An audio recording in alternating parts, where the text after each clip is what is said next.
Hello friends, welcome to my channel. నేను మీ సుధాను. ఈరోజు మీ ముందుకు వచ్చేసాను గుమ్మగుమ్మలాడే గుత్తి వంకాయ కర్రీతో మీ ముందుకు వచ్చేసాను. చాలా సింపుల్గా క్యాటరింగ్ స్టైల్లో ఎలా చేసుకోవాలో చూపిస్తాను, వచ్చేసేయండి.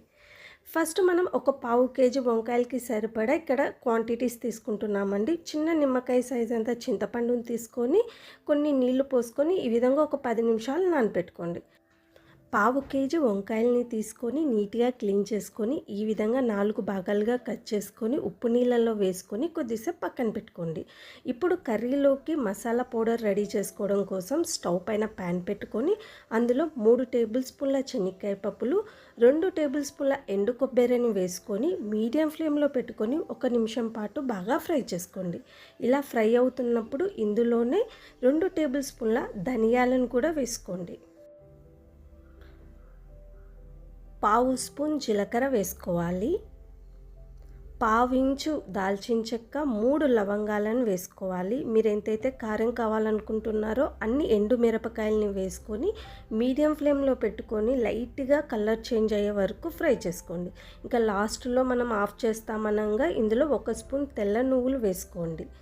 నువ్వులు ఫస్టే వేస్తే మాడిపోతాయండి. చివరిలో నువ్వులను యాడ్ చేసుకొని స్విచ్ ఆఫ్ చేసి చల్లారే వరకు వెయిట్ చేయండి.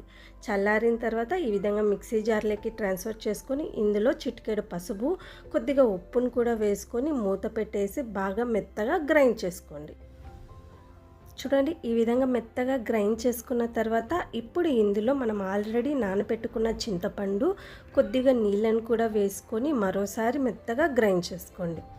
ఇప్పుడు చూడండి, మొత్తం పేస్ట్ లాగా రెడీ అయిపోయింది కదా. ఈ మసాలా పేస్ట్ని కొద్దిసేపు పక్కన పెట్టుకోండి. మీరు ఎందులో అయితే కర్రీ చేయాలనుకుంటున్నారో ఆ ప్యాన్ని స్టవ్ పైన పెట్టుకొని అందులో 6 నుంచి 7 టేబుల్ స్పూన్ల వరకు ఆయిల్ని యాడ్ చేసుకోండి. గుత్తి వంకాయకి కొద్దిగా ఆయిల్ ఎక్కువ ఉంటేనే చాలా టేస్టీగా ఉంటుంది. ఆయిల్ హీట్ అయిన తర్వాత మనం ఆల్రెడీ కట్ చేసి పెట్టుకున్న వంకాయలు ఉన్నాయి కదా, వాటిని ఈ విధంగా ఆయిల్లో వేసుకొని ఫస్ట్ ఫ్రై చేసుకోవాలి. వంకాయలు బాగా తేమ లేకుండా నీట్గా తుడిచి ఆయిల్లో వేసుకోండి. చూడండి, ఈ విధంగా వంకాయలు లైట్ గోల్డెన్ కలర్ వచ్చేంత వరకు ఆయిల్లో ఫ్రై చేసుకోవాలి. ఇలా లైట్ గోల్డెన్ కలర్ వచ్చిన తర్వాత ఆయిల్లో నుంచి వంకాయల్ని సపరేట్ చేయండి. ఇప్పుడు సేమ్ ఆయిల్లోనే 1 స్పూన్ పోపు దినుసుల్ని యాడ్ చేసుకోండి. 2 ఎండుమిరపకాయలని వేసుకోండి. కొద్దిగా కరివేపాకు కూడా వేసుకొని పోపు దినుసులు లైట్గా కలర్ మారే వరకు ఫ్రై చేసుకోండి. అవి కలర్ మారిన తర్వాత సన్నగా కట్ చేసి పెట్టుకున్న ఒక పెద్ద సైజు ఉల్లిపాయను కూడా వేసుకొని ఉల్లిపాయ కూడా లైట్గా కలర్ మారే వరకు ఫ్రై చేసుకోండి. ఇలా కలర్ మారిన తర్వాత ఇందులో 2 టేబుల్ స్పూన్ల అల్లం వెల్లుల్లి పేస్ట్ వేసుకొని పచ్చివాసన పోయే వరకు మీడియం ఫ్లేమ్లో పెట్టుకొని బాగా కలుపుకోండి. ఇలా బాగా కలుపుకున్న తర్వాత ఇప్పుడు ఇందులో మనం ఆల్రెడీ గ్రైండ్ చేసి పెట్టుకున్న మసాలా పేస్ట్ని మొత్తం వేసుకొని ఆయిల్ సపరేట్ అయ్యేంత వరకు బాగా కలుపుకోండి. చూసారు కదా, ఈ విధంగా ఆయిల్ సపరేట్ అవుతున్నప్పుడు మనం ఆల్రెడీ ఫ్రై చేసి పెట్టుకున్న వంకాయ పీసుల్ని ఈ మసాలాలో వేసుకోవాలి. ఇలా మొత్తం వంకాయలని వేసుకున్న తర్వాత మసాలాలు మొత్తం వంకాయలకి బాగా పట్టేలాగా కలుపుకోండి. మరి ఎక్కువ కలపొద్దండి, ఎందుకంటే వంకాయలు ఆల్రెడీ ఫ్రై చేసాం కాబట్టి బాగా మెత్తపడి ఉంటాయి. ఇప్పుడు మీకు ఎంతైతే గ్రేవీ కావాలో అన్ని వాటర్ యాడ్ చేసుకోండి. కొద్దిగా ఉప్పును కూడా వేసుకోండి. ఒకసారి చెక్ చేసి మీకు ఎంతైతే ఉప్పు కావాలో అంత వేసుకోండి.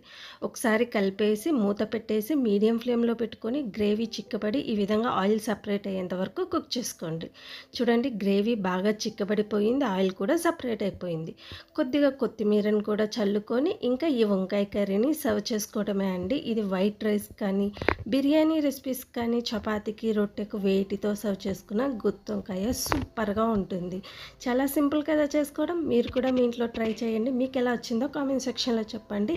వీడియో నచ్చినట్లయితే లైక్ చేసి సబ్స్క్రైబ్ చేసుకోండి. Thank you.